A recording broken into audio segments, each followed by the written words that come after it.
আহত অটো শ্রমিকের পরিবারকে সাহায্যের হাত বাড়িয়ে দিল গোকুলনগর রাস্তার মাথাস্থিত অটো রিক্সা শ্রমিক সংগঠন। বুধবার সন্ধ্যা 6টায় জানা যায়, গত 12 তারিখ ছেবরি এলাকায় স্ত্রী সন্তান নিয়ে শ্বশুর বাড়িতে বেড়াতে গিয়েছিল গোকুলনগর আদর্শ কলোনি এলাকার অটো চালক নিতাই বিশ্বাস। জানা যায়, শ্বশুর বাড়িতে তাদের উপর একটি খুঁটি ভেঙে পড়ে ঘটনাস্থলে মৃত্যু হয় অটো চালকের স্ত্রীর।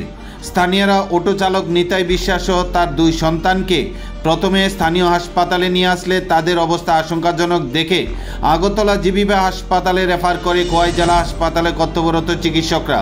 বর্তমানে জিবি হাসপাতালে মৃত্যুর সঙ্গে পাঞ্জা লড়ছে অটো চালক নিতাই বিশ্বাস।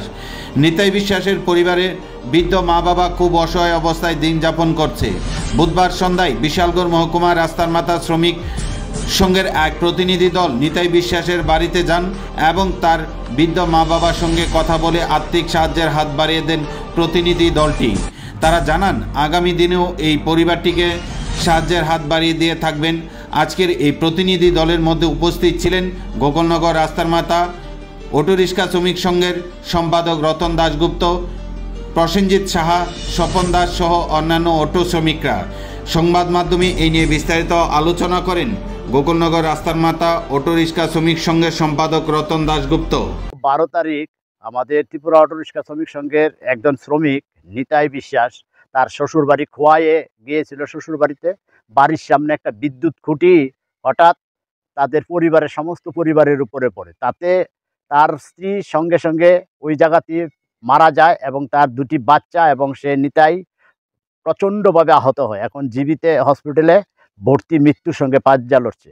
তাই আমরা রাস্তামাথা শাখার অটো রিক্সা শ্রমিক সঙ্গে সমস্ত কার্যকর্তারা আজকে ওনার বৃদ্ধ মাতা এবং পিতাকে এসে দেখেছি, অত্যন্ত করুণ অবস্থায় আছেন।